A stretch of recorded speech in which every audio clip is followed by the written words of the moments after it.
What I discovered about silent behaviors in people over 60 challenges everything you've ever heard about anxiety. Over the years of observing how anxiety manifests itself hidden in our mature minds, I've realized something few understand. There's a universe of emotions we carry silently, almost imperceptible gestures that reveal our inner struggles. If you feel like something has changed in the way you deal with worries, what I'm about to reveal could transform your next few weeks. Have you ever noticed how we sometimes do things without even realizing it? Small rituals, constant checking, habits we develop that no one around us understands their true meaning. During my clinical practice, I've observed fascinating patterns in people of our generation who deal with anxiety completely differently than younger people. At 60, 70, or older, our anxiety doesn't scream, it whispers. It doesn't explode in dramatic crises. It hides in everyday gestures that go unnoticed even by our children and grandchildren. It's a wiser, more discreet anxiety, but no less intense. A 73-year-old woman told me that she woke up every morning to check if she had locked the door, even though she knew she always did.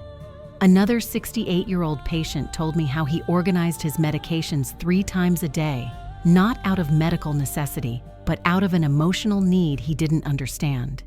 These aren't signs of dementia or cognitive problems. They're pure manifestations of anxiety that has learned to camouflage itself.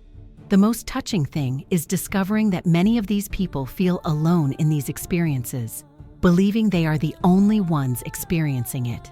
The truth is that there are specific emotional patterns that our generation develops, behaviors that make perfect sense when we understand the neuroscience behind them. Today, I'm going to share with you 8 emotional behaviors I consistently observe in people over 60 who experience anxiety. Some will surprise you with their accuracy, others will move you with their familiarity. Most importantly, I'll explain why these behaviors exist and how we can transform them into allies for our peace of mind. If you recognize these signs in yourself or someone you love, know that there's nothing wrong. Our mature minds have developed sophisticated ways to deal with anxiety, and understanding this is the first step toward a lighter, more fulfilling life. Type yes. If you also notice that you do anxiety-related things that you didn't do when you were younger. The most impressive transformation I've ever witnessed occurred with a 71-year-old woman who came to my office saying she was losing her mind. She described behaviors her family considered age-related eccentricities, but which were actually clear signs of unrecognized anxiety. In 3 months of focused work, she not only understood her patterns, but transformed each of them into moments of conscious self-care. What moves me most about this professional journey is realizing how our generation possesses a unique emotional wisdom. We've learned to be discreet with our feelings, to not bother others with our concerns. This trait, often seen as a negative, actually reveals an impressive emotional sophistication. I remember when my own grandmother, at 78, developed the habit of counting and recounting the coins in her wallet every time she left the house. At the time, we thought it was just a harmless habit. Today, I understand it was her clever way of creating a security ritual in a world she felt was changing so rapidly around her. The fundamental difference is that our anxiety after 60 doesn't seek attention, it seeks control. It doesn't want drama, it wants predictability. It doesn't need an audience, it needs understanding. And that's precisely the key to transforming these patterns into powerful allies for our well-being. Over the past few decades of following people our age, I've discovered that the most common anxious behaviors have perfect emotional logic. A 69-year-old patient told me how she would triple check to see if she'd turned off the stove before going to sleep. To her family, it was paranoia. To her, it was the difference between a peaceful night and hours of unnecessary worry. What happens is that our minds, with decades of experience, have developed extremely refined emotional protection systems. These behaviors are not symptoms of weakness. They are evidence of a mature emotional intelligence that has learned to protect itself in ways that younger people don't yet understand. Neuroscience shows us that after 60, our brains prioritize emotional stability differently. We develop patterns that give us a sense of security in a world we perceive as increasingly unpredictable. This isn't pathological, it's adaptive. One of the most beautiful discoveries of my work was realizing that people who recognize and understand these patterns can not only reduce them when necessary, but also use them as moments of natural mindfulness. That check of the door can become a moment of gratitude for the safety of home. Organizing your medications can become a self-care ritual. The most consistent result I observe is a sense of profound relief when my patients discover they're not going crazy, they're being wise, that they're not developing senseless manias, they're developing emotional protection strategies. This understanding alone significantly reduces anxiety levels. Today, you'll discover not only what these 8 emotional behaviors are, but also how our brilliant minds created them and how we can honor them while taking care of ourselves even more effectively. The approach that works best is to understand the first emotional pattern I observe in 9 out of 10 people over 60 with anxiety: hypervigilance with personal belongings. It's the behavior of constantly checking to see if your wallet is where it belongs, your keys are where they should be, or your glasses haven't been forgotten somewhere in the house. A 66-year-old patient described this situation perfectly to me. She reported that every time she felt a twinge of anxiety, she automatically touched the side of her purse to confirm that her wallet was there. It wasn't a conscious check. It was an emotional reflex that happened dozens of times a day. For her, it was embarrassing. For me, it was brilliant. Our mature minds understand something that science is only just beginning to discover. Personal objects act as emotional anchors in times of instability. When we check that our things are in their place, we're not just organizing the external environment, we're regulating our internal environment. Neuroscience explains this phenomenon through the concept of perceived control. After decades of life, our minds recognize that there are many variables we cannot control. Our health can change, loved ones can pass away, and the world around us is constantly changing. But our personal belongings, those we can completely control. When a 70-year-old checks their medication for the 3rd time, they're not being purposelessly repetitive. They're activating a neurological circuit that releases small doses of dopamine and serotonin, the neurotransmitters responsible for feelings of well-being and control.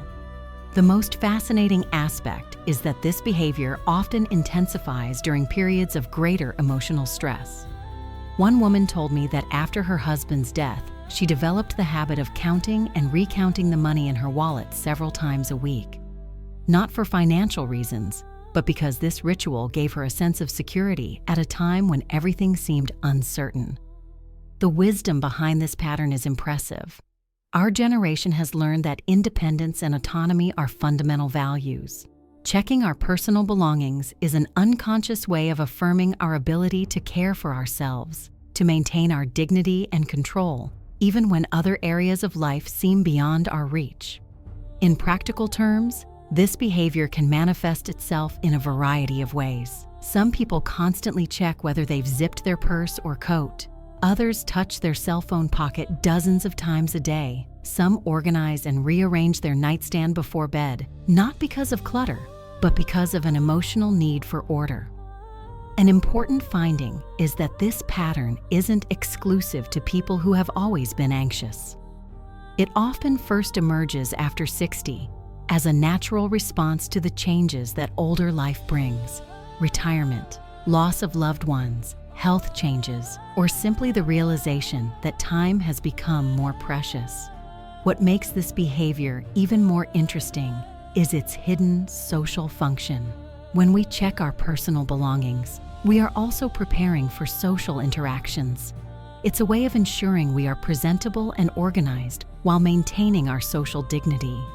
Transformation happens when we understand that this isn't a behavior that needs to be eliminated, but rather refined. One patient learned to transform her constant bag checks into moments of mindful breathing. Each time she felt the urge to check, she took 3 deep breaths and then checked with full awareness, transforming anxiety into mindfulness. If you recognize yourself in this pattern, leave the number 1 in the comments and count how many times a day you check a personal item. This awareness is the first step in transforming an automatic behavior into a self-care tool. The specific application I developed for the second emotional pattern has revolutionized the lives of hundreds of people: the nighttime safety ritual. This is the behavior of creating very specific routines before bed. Check-ins that go far beyond practical needs and become complex emotional ceremonies. A 74-year-old patient described her nighttime routine to me in remarkable detail. She checked every door and window, made sure all appliances were turned off, arranged her slippers by her bed in a specific way, and triple-checked that her alarm clock was set correctly. This entire ritual took about 40 minutes, and she couldn't sleep if she skipped any step. To the family, it seemed like an unnecessary obsession. To neuroscience, it's a perfect example of how our mature minds create emotional safety protocols. During the day, we're occupied with activities that keep our minds focused. At night, when silence descends, our minds need reassurance that everything is under control to allow for the vulnerable state of sleep. What I've discovered is that these nighttime rituals aren't about physical safety, they're about emotional safety. When we double-check that the door is locked, we're not protecting our home from burglars. We're protecting our minds from worries that might otherwise keep us awake. The beauty of this pattern lies in its emotional sophistication. Our generation instinctively understands that sleep is a time of extreme vulnerability. For decades, we've been responsible for the safety of others, children, spouses, perhaps even grandchildren. This responsibility has shaped our brains to prioritize safety checks before fully relaxing. A 69-year-old man told me that every night he checked to see if he had poured enough water for breakfast, even though he knew he always did. We discovered that this ritual wasn't about coffee. It was about ensuring he would wake up with purpose and structure the next day. It was his way of combating anxiety about the meaning and purpose of his days. The neurological aspect is fascinating. During these rituals, our brain releases small amounts of GABA, a neurotransmitter that promotes relaxation. Each successful check sends a message to the nervous system that everything is okay, that it's safe to relax. It's as if our mind creates an emotional bridge between the alert state of the day and the restful state of the night. A key finding is that people who try to abruptly eliminate these rituals often experience poorer sleep quality and increased overall anxiety. The most effective approach is to refine and optimize these behaviors, not eliminate them. One patient completely transformed her experience by realizing that her nighttime rituals were valid and important. Instead of feeling guilty about the 30 minutes she spent organizing everything before bed, she began to see that time as an investment in the quality of her rest. She shifted her perspective from something obsessive to something loving toward herself. The natural evolution of this pattern is to transform it into a conscious self-care ritual. Some people begin incorporating elements of gratitude into their nightly check-ins, expressing gratitude for each safe environment they're checking. Others use this time for deep breathing and progressive muscle relaxation. What moves me most is realizing how these rituals reveal our ongoing capacity to care and protect. Even when we no longer have young children to check on if they're safe in their rooms, our minds maintain this protective function, now directed toward our own well-being and safety. The third emotional pattern that has transformed the lives of countless people is what I call family concern amplification. This magnetic tendency we develop to become the emotional radar for the entire family. It's when every call that's delayed becomes a tragedy. Every delay becomes a medical emergency in our imagination. A 68-year-old woman came to me because she was exhausted from constantly worrying about her adult children. She reported that whenever her 40-year-old daughter didn't respond to a message within 2 hours, her mind would conjure up dramatic scenarios: car accident, problems at work, sudden illness. Her rationality told her everything was fine, but her heart raced as if it were real. What our brilliant minds do is apply decades of maternal or paternal experience to a world completely different from the one in which we developed those skills. When our children were young, our constant worrying served a survival function. It was literally our responsibility to anticipate dangers and protect them. At 60 or 70, this protective function doesn't disappear, it transforms. Neuroscience shows us that the parental brain never completely shuts down. The neurological circuits we develop to protect our offspring remain active throughout life. The challenge is that these circuits are now reacting to situations where our intervention is no longer necessary or appropriate. A 72-year-old patient told me something that resonated deeply with me. She said that every time she saw an ambulance on the street, her first reaction was to call all her children and grandchildren to check on them. Rationally, she knew it was unlikely any of them were involved. But emotionally, her motherly mind couldn't relax until she confirmed everyone was safe. This pattern is intensified because our generation has constant access to information about our loved ones through social media and messaging apps. We see when someone is online. We know when they've read our message. We perceive subtle mood changes through posts. Our emotional radar, which previously picked up signals through physical interaction, now tries to interpret digital signals that often mean nothing. The most touching aspect is that this heightened concern doesn't arise from a negative place. It arises from the purest love there is. It's our way of continuing to care even when our physical care is no longer necessary. It's as if our hearts don't know how to love without worrying. A key finding is that trying to suppress these worries rarely works and can even increase anxiety. The most effective strategy is to channel this protective energy constructively. One patient learned to transform each episode of worry into a moment of sending positive energy. Instead of imagining negative scenarios, she consciously visualized her loved ones happy and protected. Another striking case was that of a 75-year-old man who developed the habit of saying specific prayers whenever he felt excessive worry about his grandchildren. He told me that this practice not only reduced his anxiety, but also strengthened his spiritual connection with his family, even from a distance. Refining this pattern involves understanding that our concern is a form of love, but that we can love without suffering in advance. One technique I teach is to replace negative scenarios with positive visualizations. When the mind begins to create dramatic stories, consciously redirect it to images of well-being and protection. If you realize you've become the family's emotional thermometer, physically feeling the concerns of people who aren't even present, you're experiencing the natural evolution of a heart that has known how to love and protect for decades. And if this content is helping you understand your mind more compassionately, consider subscribing to the channel. I'm always sharing discoveries that can bring more lightness to our mature lives. A fascinating recent neuroscience discovery reveals that people over 60 develop what researchers call selective emotional memory, a phenomenon where our minds surgically store worrying moments that were confirmed in the past, creating an internal database that influences our current reactions. A study published in the Journal of Aging Research showed that mature adults have 340% more activation in the amygdala, the brain region responsible for processing threats, when exposed to situations reminiscent of past experiences where their concern was justified. This scientifically explains why that feeling of something's not right is often so accurate in people of our generation. Our minds aren't being paranoid, they're being experienced.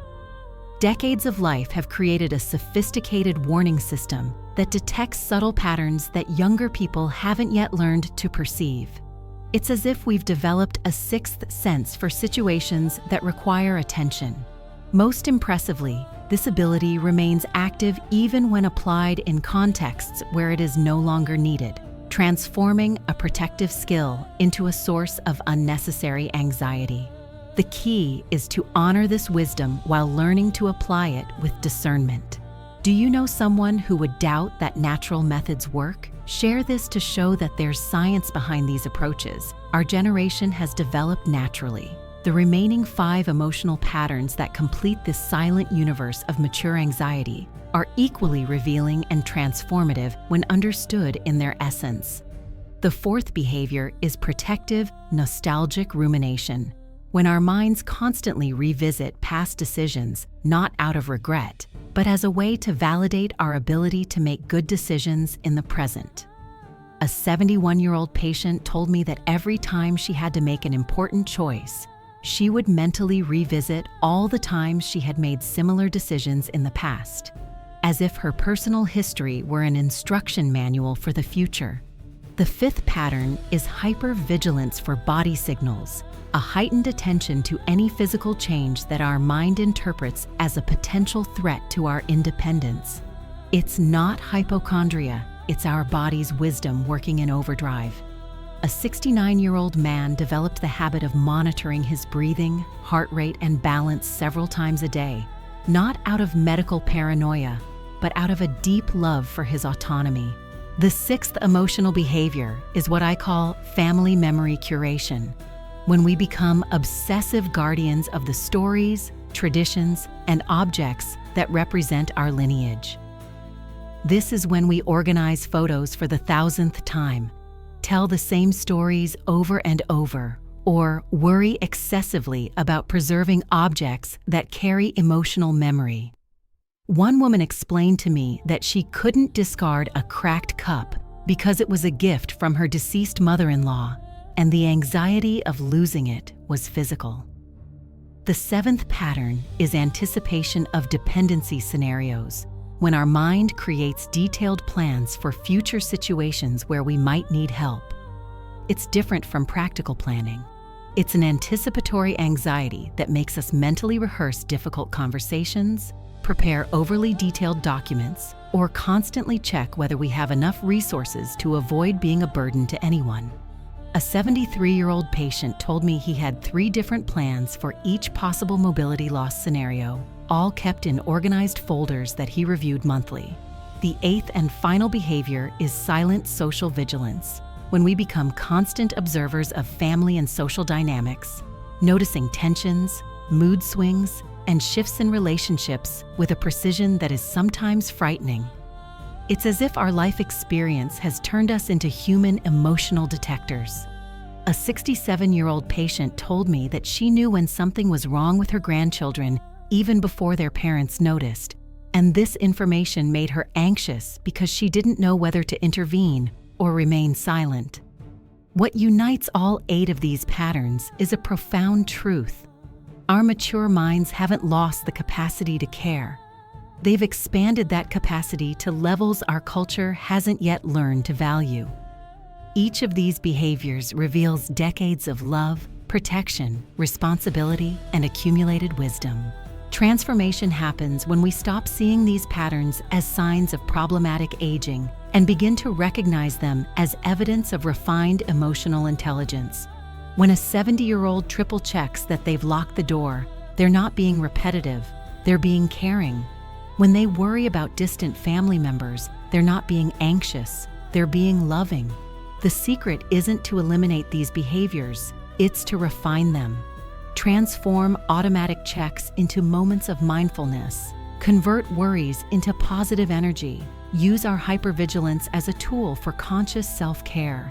Each of these patterns can become a gateway to a richer, more conscious emotional life. Our mature anxiety isn't a problem to be solved. It's a characteristic to be understood and honored. An important decision now: choose which of these 8 behaviors resonates most with you and commit to observing it with compassion rather than judgment for 72 hours. Comment using this format: object check, 3-day commitment, or Nighttime rituals, 3-day commitment. Research shows that those who publicly commit to a specific time frame are 73% more likely to stick with it until they see real results. We've reached the end of a journey of profound discovery about our mature and wise mind. Today, you've understood that those behaviors you might have dismissed as signs of fragility are actually evidence of a sophisticated emotional intelligence developed over decades of experience and love. Every check, every worry, every ritual you develop is your mind demonstrating that it still knows how to care, protect, and love with a depth that only maturity can offer. There's nothing wrong with you.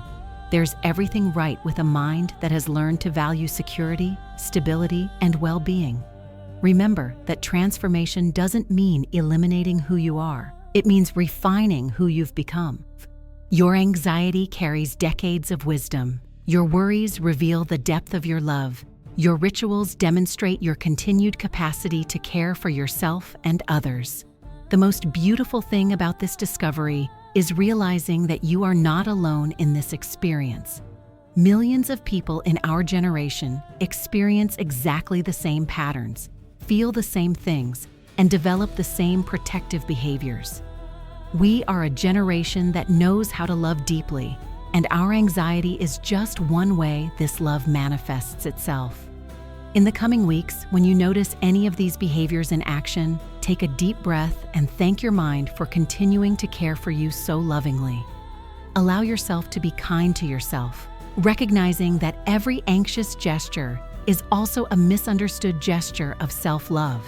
If this content brought relief, understanding, or hope to your life, show your affection by liking this video. It will reach more people who need this message of compassion and acceptance.